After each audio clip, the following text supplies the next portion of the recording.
This is example 1, manipulating SOLIDWORKS files.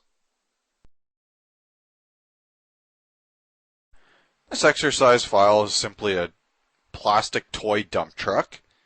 We're going to look at how we manipulate files within our SOLIDWORKS environment while we begin to look at the various menu systems and shortcuts. First thing we'd like to do is look at how we zoom in and out our model. Now we'll note that our model is in this area that we call the graphics area. This is where our model is always housed, and we'd like to be able to zoom this model in and out. The first way of zooming in and out that we're going to use is simply by using the mouse wheel. So scroll your mouse wheel away from you to move the model away, and scroll your mouse wheel towards you to move the model towards you. Let's try zooming in too far, and we'll see that now on the top area, we're going to start using what's called the heads-up view toolbar. The heads-up view toolbar is a series of view commands that are often used. The one we'd like to use this time is the zoom to fit. Before I select zoom to fit, let's note that in brackets is F. That means that the F key is a shortcut key for this command. Let's select that command, and we've now fit our model into our graphics area. Again, let's zoom our model too far out, and again, select the fit command, this time pressing the F on the keyboard. So we'll see both those methods are methods of zooming to fit. Now at times you'll know that there's an exact area you want to zoom into. One way is to hold the cursor over that. We're using what we call dynamic zoom. So SOLIDWORKS is zooming around the center point of your cursor. Again, you'll see wherever my cursor is the center point for the zoom. An alternative way is to select zoom to area and simply draw a box around the area that you want to zoom into. I'm going to again select F to fit my model to the graphics area. Now the next thing we want to look at is how we rotate our model. There again is several ways of doing this. First way we'll look at is using the arrow keys.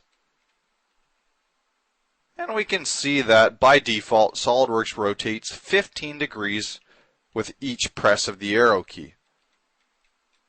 You can use either up or down to rotate your model to the location you want.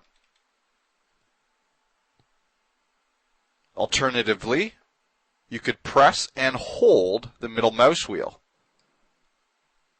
And you'll see that when I press and hold the middle mouse wheel and move my mouse around, I can rotate my model. Also note on the screen I have a little blue icon with two arrows displaying the rotate command. Now at times you'll get all the way to the bottom of the screen and you can't rotate any farther.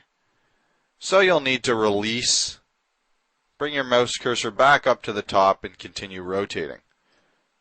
Now at times if you know where you want to rotate, with time you'll understand where to start your cursor movement so that you can get to the location you want to get to in one swoop.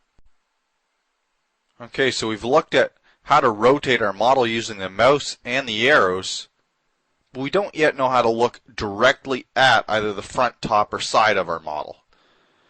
To do this, again, we're going to use the heads-up toolbar, and under view orientation, we can select a specific view, be that top, or front, or one of the sides. We also have the option of the isometric view. I'm going to toggle back to the top plane. Before I do so, let's just again look that there are control keys for each of the front, top, and side. Control 1 being front, Control 5 being top, Control 6 being bottom, 3 being left, 4 being right, and 2 being back. Let's just try that. Control 3, look directly at the side. And now what I'm going to do is hold the Shift key down and press the arrow keys. You'll see with the Shift key held down, my model rotates in 90-degree increments as opposed to 15-degree increments. This again is a handy way of rotating from the front to the top. And now the last thing we want to look at is the normal to command. What the normal to command will do is if we select a face, we can select normal to, either on what's called the context toolbar.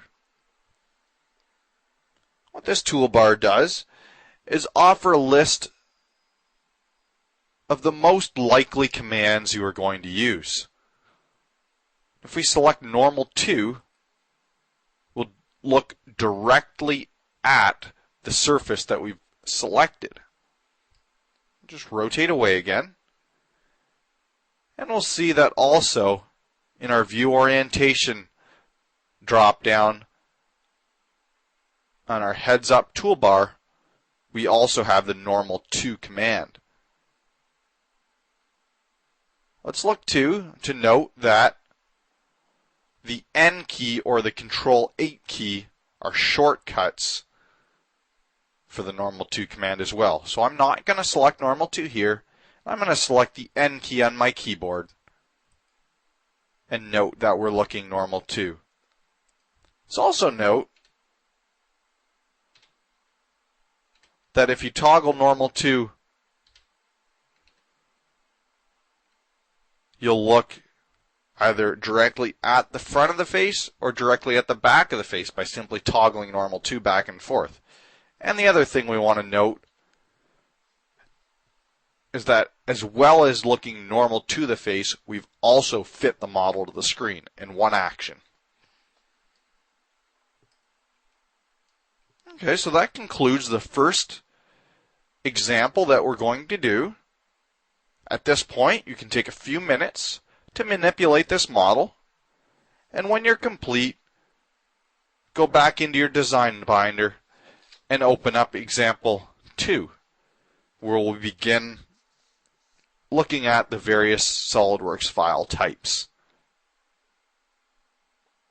I hope this was an informative starting lesson and will help ease you into using solid modeling and SOLIDWORKS.